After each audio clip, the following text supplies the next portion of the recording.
4 ദിനരാത്രങ്ങളെ ലാസ്യഭാവതാളലയത്തോടെ ധന്യമാക്കിയ 52ാമത് Kasaragod revenue ജില്ലാ കലോത്സവത്തിന് തിരശ്ശീല വീണു.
കണ്ണെഴുതി കുറിയുമിട്ടു മുല്ലമാല ചൂടി മുങ്ങിത്തുടിച്ചു കുളിച്ചൊരുങ്ങി മുപ്പാരി ദേവിയെ കൈവണങ്ങി ആടകൾ ചാത്തി മുടികൾ പൂകൊണ്ടു മൂടി പാണികൾ കങ്കണം ചാത്തി ലലാടങ്ങൾ കണ്ണെണ്ണം താരണം മഞ്ഞക്കുറി ചാത്തിയ മംഗമ ചുറ്റും നിരങ്ങിടെ അഷ്ടമംഗല്യ മുന്നിൽ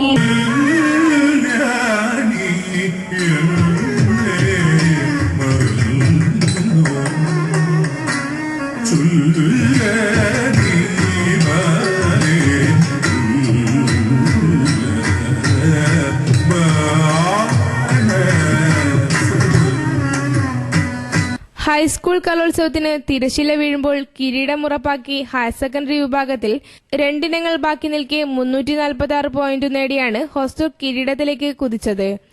ഹൈസ്കൂൾ വിഭാഗത്തിൽ 259 പോയിന്റ് നേടി ചെറുവത്തൂർ ഉപജില്ലയും ഹയർ സെക്കൻഡറി വിഭാഗത്തിൽ 324 പോയിന്റ് നേടി കാസർഗോഡുമാണ് തൊട്ടുപിന്നിലെത്തിയത്. ഏതാനും ഇനങ്ങൾ ബാക്കി നിൽക്കെ 1ാം വേദിയിൽ സമാപന ചടങ്ങ് നടന്നു. PB അബ്ദുൾ റസാഖ് MLA സമാപന സമ്മേളനം ഉദ്ഘാടനം ചെയ്തു.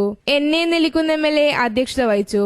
മുൻ മന്ത്രി ചെർക്കളം അബ്ദുള്ള, ജില്ലാ പഞ്ചായത്ത് പ്രസിഡന്റ് KS കുര്യാക്കോസ് തുടങ്ങിയവർ ആശംസകൾ നേർന്നു സംസാരിച്ചു.